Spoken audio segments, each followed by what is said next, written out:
Bakit ayaw nyo? Itigil ko daw. Gigil na gigil ako doon sa 10 billion. Alam mo, nung araw, tayo pinakasikat. Pero ngayon, talon-talo na tayo. Talo na tayo ng Vietnam. Talo na tayo ng Thailand. Talo na tayo ng Indonesia. Bakit? Bobo ba tayo na tatalunin tayo ng lahat? Why I'm very particular about composting our kitchen and garden waste, diba? Kasi gigil na gigil ako doon sa 10 billion budget for importation of inorganic fertilizer. Hindi ko ma-imagine na maggagasta tayo ng 10 billion for inorganic fertilizer na masama naman sa soil natin. 38% of the soil of the Philippines are degraded. And ang dami-dami natin basura. Kitchen and garden waste comprise 50% of our waste. Nagkalat lang yan. Ako since 2002, dun sa aming bayan sa Las Piñas, bumibili ako taon-taon ng composting machine out of my own money para gawing fertilizer yung aming kitchen and garden waste kasi gigil na gigil ako dyan. And nagtagumpay kami. Alam nyo, we have now in our city 89 composting facility. We produce 89 tons of organic fertilizer every month. 1 ton for each composting machine. And then, pinamimigay ko po yan sa mga farmer at saka urban gardeners na binibigyan ko sila ng libreng seeds. Kasama niyan, para magtanim sila ng gulay, para pag wala silang trabaho, hindi sila magutom at hindi sila magnakaw. Kasi nung nagkaroon ng COVID, ninanakawan pati yung aking mga composting machine na makina, ninanakaw nung aking mga kapitbahay dahil nawalan siguro ng trabaho, walang makain. Kaya binibigyan ko sila ng vegetable seeds at saka organic fertilizer para magtanim sila at nang hindi sila magnakaw. At alam nyo ba, sa aming bayan, we save 300 million a year para sa pagtatapon ng basura dahil inire-recycle namin yung aming waste. Munti nyo 300 billion a year. Isang bayan lang. Kaya ako, gusto kong gawin yan ang lahat ng bayan sa Pilipinas. Kaya panay ang pakiusap ko na imbis bili natin ng chemical fertilizer na lahat ini-import natin kasi the only chemical fertilizer company dito sa Pilipinas, sinira ng Yolanda. Kaya lahat imported. Imbis na mag-import, dilinisin na lang natin yung ating kitchen and garden waste, gawin nating organic fertilizer at libre sa mga farmer natin. Gusto kong dadating ang araw na wala na tayong import ng chemical fertilizer. Gusto ko manggaling sa ating kitchen and garden waste. Kaya pinibigyan ko ng pera itong Bureau of Soil and Water Management para mamigay sila ng composting machine. At yung supplier naman na magtuturo willing naman sila magturo kung paano gagamitin yung composting machine. Kami, hindi na kami tinuruan. Yung binilang ko ng composting machine ang nagturo to sa aming mga trabahador kung paano gamitin yung composting machine. Bakit ayaw nyo? Itigil ko daw. Gigil na gigil ako doon sa 10 billion ko kasi hindi naman kailangan yun At mas maganda pa ang soil. Tapos sabi ng PhilRice, yun daw compost natin, dagdagan lang natin ng animal manure, pwede na sa rice. Nanggigigil na rin yung mga may animal manure Lahat sila kinakausap ako, nabilhan nyo daw sila ng organic fertilizer, willing silang i-process yung kanilang animal manure para ipagbili sa inyo yung kanilang organic fertilizer. 10 billion? Asya-shock ako sa 10 billion. Para sa importation of fertilizer. Nasisyak ako doon. Talagang ako, tinotolerate ko kayo lang doon. Ano lang yon, temporary lang yon. Yung importation natin is temporary. We use that to i-cover yung shortage natin. But the permanent solution would be that we produce our own. Hindi ba? Katulad nung seeds, 10 billion din sa seeds. Samantalang kayang-kaya ng PhilRice na mag-produce together with our farmers yung inbred seeds. Oh, ba't ayaw natin noon?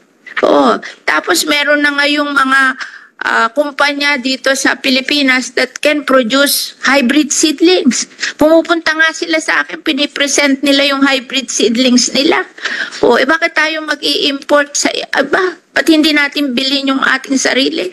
Para nabibigyan natin ng trabaho yung kapwa natin Pilipino na naghihirap.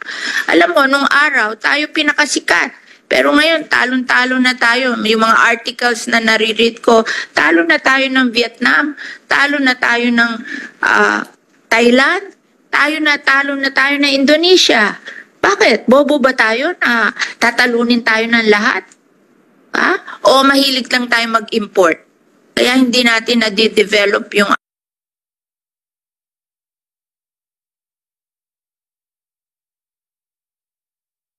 ating sarili. Alam mo, baguhin nyo yung yung inyong pag-iisip. Hindi na tayo importation, developmental tayo sa Pilipinas. I-develop natin, nakakahiya. Alam nyo, pag nagbabasa ako ng article na talo na tayo ng lahat, nalulungkot ako eh. Kasi dati, tayo ang number 1 eh.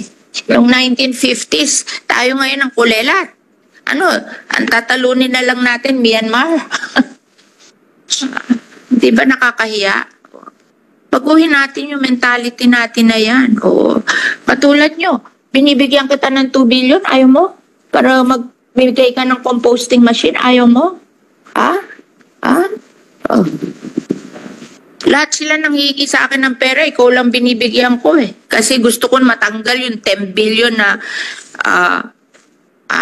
tawag doon, pag-import ng chemical fertilizer, nanggigigil ako doon eh. Oh.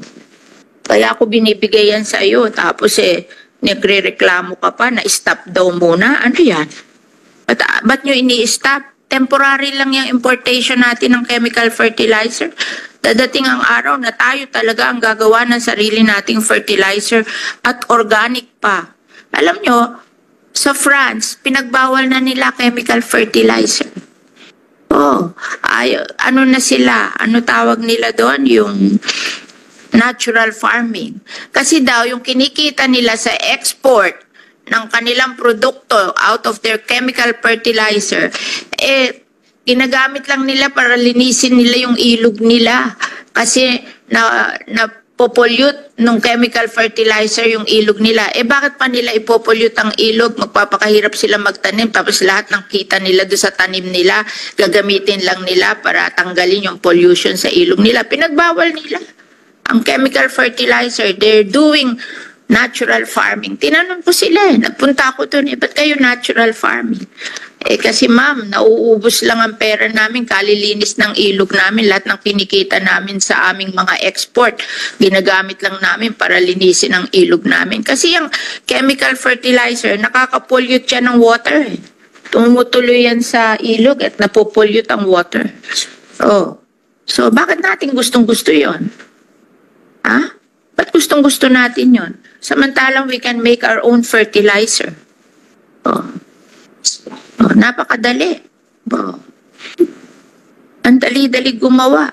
May trabaho pa yung mga tao kasi yung gagawa ng chemical, sa amin, araw-araw, nakasakay sa bisikleta, kinokolekta yung mga kitchen and garden waste na nilalagay lang ng mga bahay sa plastic, sa kanilang, sa kanilang fence, yung kanilang gate. Tapos yung aming trabahador, hindi nga sumasakay sa sasakyan nakabisikleta lang Kinokolekta every morning. Tapos dinadala dun sa sa kanilang composting machine na barangay based. Alam nyo, yung aming composting machine na nanalo yan, binigyan ng Austria the best sustainable practice. At pinapunta ako sa Singapore at pinag-speech ako dun sa kanilang mga bisita all over the world sa Singapore tungkol sa ating pangungulekta ng kitchen waste na kinocompose natin sa composting machine. Alam nyo, ang isang composting machine can produce 1 ton a month. So times 12, that's 12 tons a year. Times 60, That's 720,000 pesos a year nakita. Ang isang composting machine is only 800,000 pesos. So, payback period is 1 year. Oh, mahal pa nga sa inyo kasi mahal kayong bumili kaya kayo 800,000 pesos. Ako, pag ako bumili, 500,000 lang. Oh. Di 1 year lang ang payback period. Di ba magandang negosyo yon? Ha? Di ba? Walang negosyo na ang 1 year ang payback period. Oh, walang negosyo na ganun.